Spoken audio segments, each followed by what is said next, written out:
Hey guys, welcome back. So today we got a 2022 Gv70 3.5. Customer complaint, multiple warning lights there. So the complaint was just the lights, and apparently he has brake fluid low in the cluster. The brake operation is normal, right? So I just finished scanning for codes, and we have codes here for brake fluid low and CAN signal error for the ECS, the ADS driving, front camera, corner radar, all signal error, and the history side, CAN timeout, right? So what we can do is we can tackle this brake fluid low first. Let's do some visual inspection, and also I'll give credit to one of the Hyundai guys. I think he's from Ottawa. His name is Eric. He got some cases like this because he asked me also with this type of problem, with a communication problem, and I have some cars that it was the ABS module, but he told me that it fixes with the fuel level, not fuel level, the brake fluid level sensor. So we're gonna check that at least. At least that's the easiest part before we go in, because right now on the ABS side here, ABS, we can go into the ABS, no problem. So we can communicate on that side at least,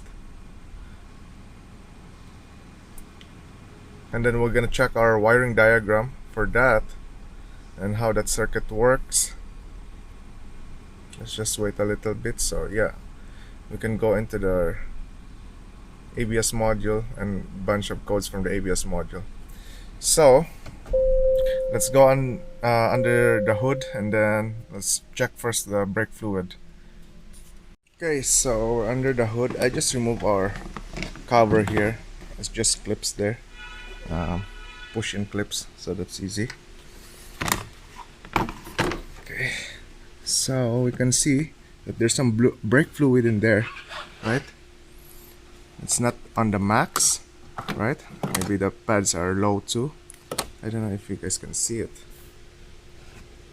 Okay, so you guys can see a little bit there. For sure we have a brake fluid there because our sensor is at the bottom. The only thing that will trigger that the brake fluid is low is if that fluid is below that sensor, right? I have one case too with this type, with problem, brake fluid low and communication error and everything, but that one was easy because there was a leak on the brake hose. Yeah, I made a video for that, Gv80. Just check that later. So yeah, so we're gonna do some circuit checking here. First is we got blue and black wire here on the connector. The sensor is at the bottom. So let's go to the wiring diagram and see. Okay, so here's our wiring diagram.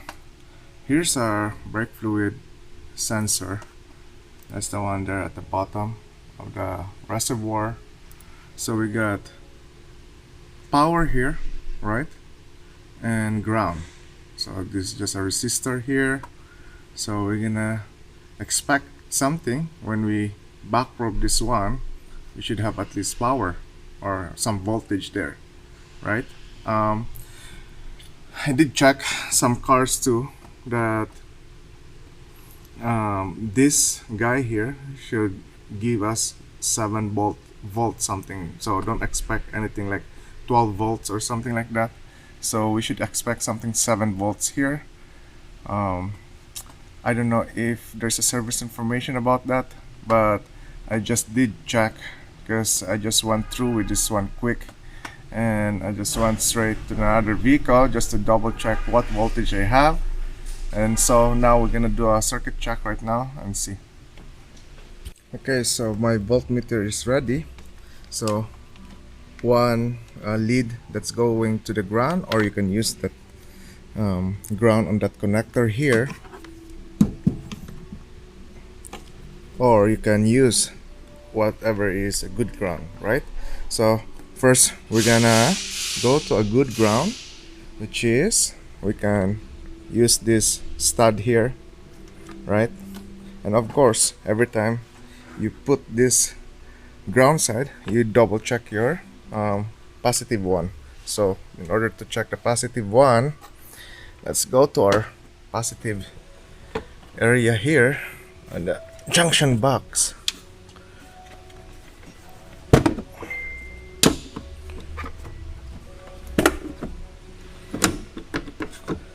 Just to make sure that you have a good connection. So that's positive, and we got 12.48 volts there. So now we can do the test now. So I'm just gonna back probe that blue wire. That's our signal or the power going to that sensor.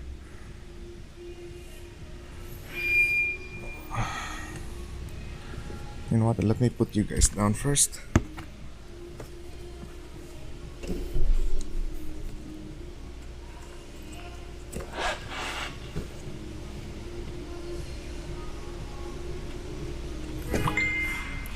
So back probe the signal wire or the power shows 0 volts, right? Which is not good, because it looks like that's shorted to ground, or the sensor is shorted. Because if you see the circuit, this one should have voltage, but we're measuring 0, so meaning we're measuring the ground side, or this is shorted, right? Because let's say if that's open, well, I know that there's always, they call this a ghost voltage, right? If nothing is connected on this one, on the positive side of your voltmeter. So next is what we're gonna do is we're gonna remove this connector here, and then we'll measure the resistance value on this one. So I should expect a higher resistance value here, or almost open, or at least open, right? So that we can see if we really have a problem with this one. Okay, so I got this testing leads here. At least we got a good connection there.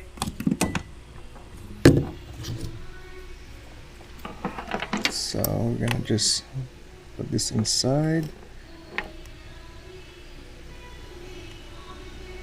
That's one.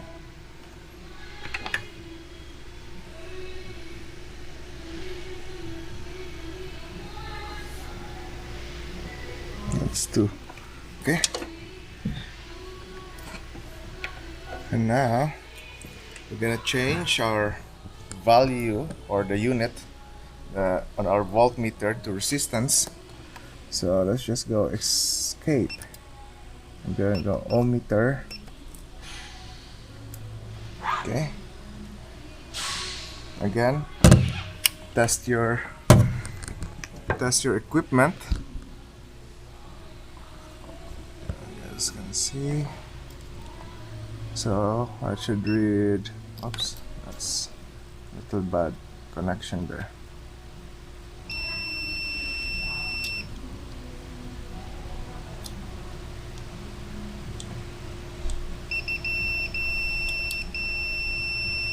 Okay, you got 0 ohms there, which is good, right? So now we can go do the testing here on our wires that connected to the sensor.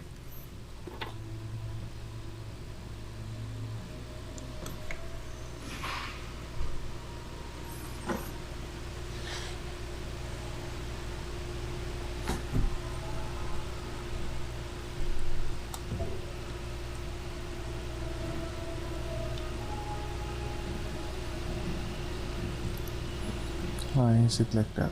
Is it my connections there?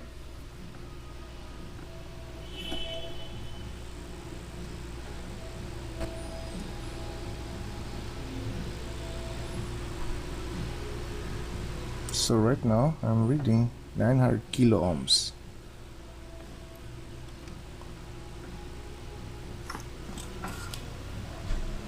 Let's try this again.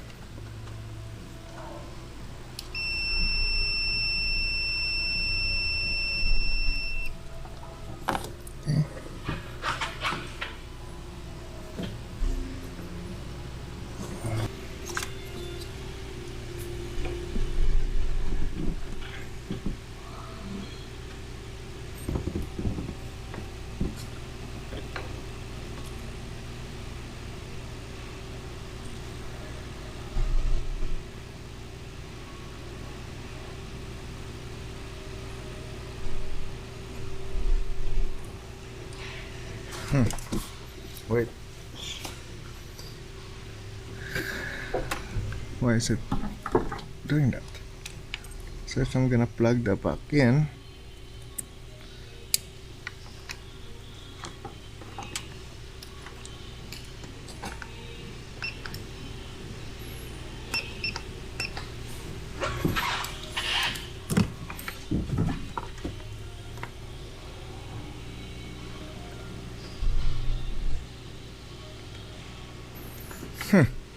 so I just backprobed that guy. It's showing now 0.1439 volts. So let's go inside the car and see if we got those warning lights.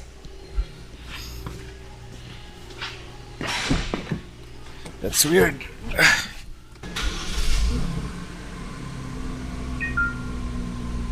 So I still have that warning light.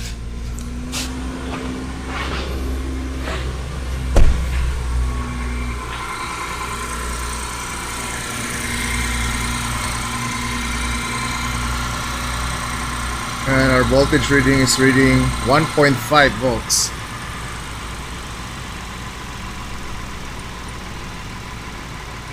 Okay.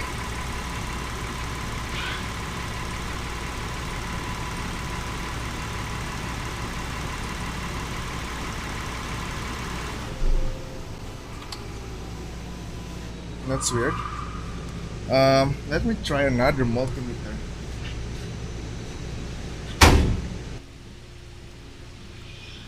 So I just changed our terminal leads there to check so that I have a good fitment on the sensor itself. So we still have 1.1 kilo ohms.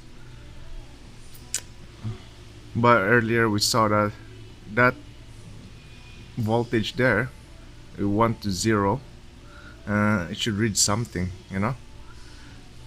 So what we can do is, I think I would recommend a new sensor first before we go crazy on this, and we'll see. Okay, so we have the sensor. So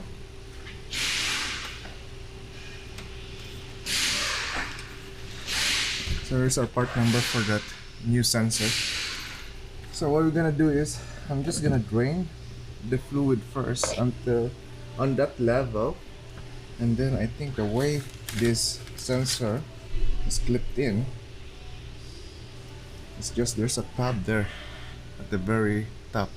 So I guess we're just gonna use a pick and pull it outward, and that should be it.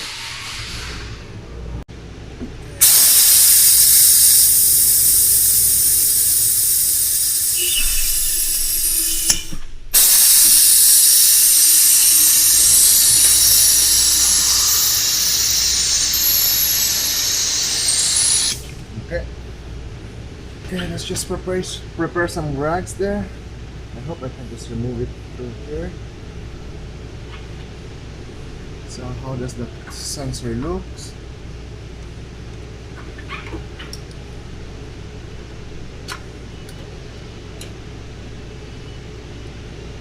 So looks like we have to pry it from the bottom.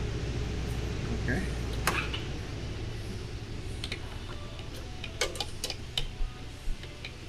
I know you guys can't see anything. It's pretty tight here. So I'm just gonna do my best.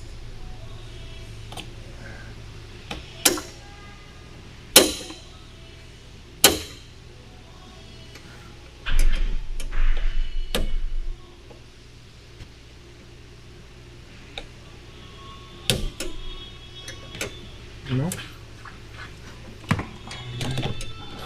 unless there's a hole there. Let me grab a mirror first.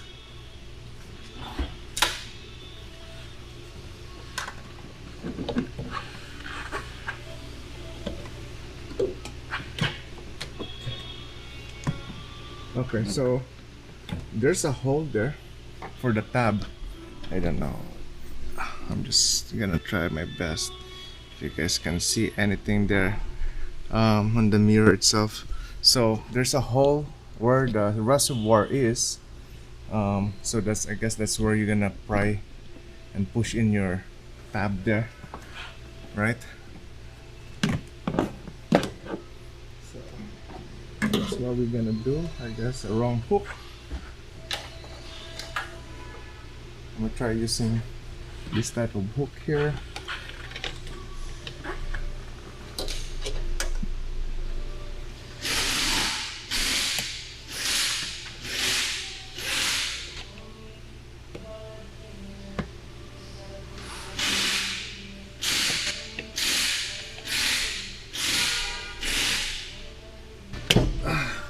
Come on, man.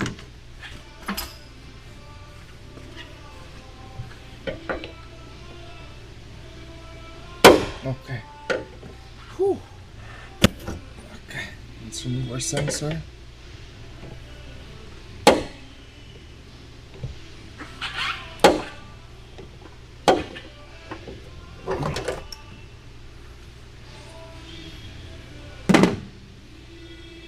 So here's our sensor. Let's measure this guy here and compare with the new one. You know, this guy is at least 900 something ohms, 900k ohms. So here's our new one.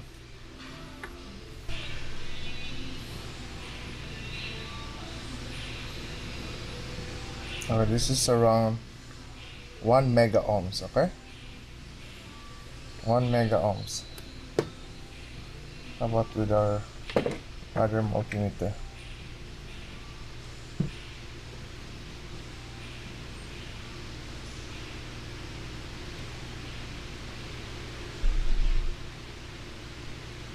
Same thing here. 1 something. Alright? Last one. So that's the new one. Here's the old one.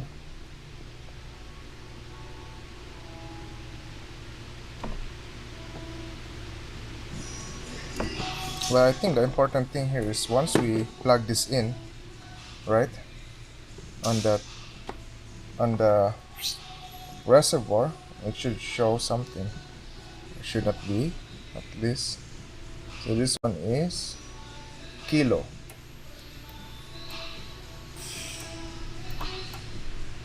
So 600 kilo on our old one, and then for our new one is 1 mega ohms, 1.2. So let me just Google that quick. So this one is 300 kilo as per the other meter. And my other meter is showing 500. So there's some discrepancies. Yeah.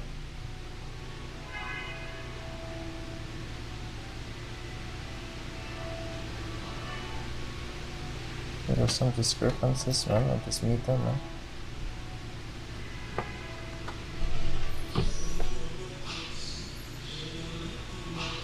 This one is 300. So anyway, we know that our old one is in kilo, alright? Our new one is on mega. So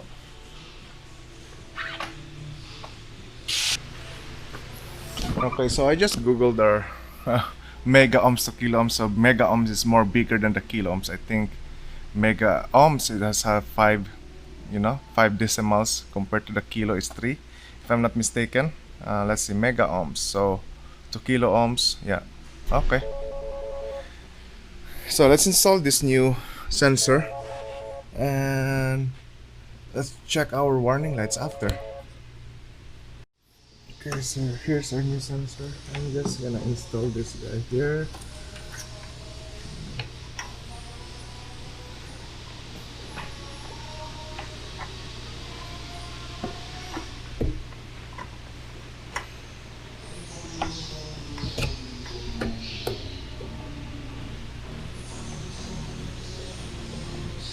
Okay, that's good. It went in. I just wanna hear the click. Okay, good. That clicks. So let's fill up with fluid. Use your dot 4.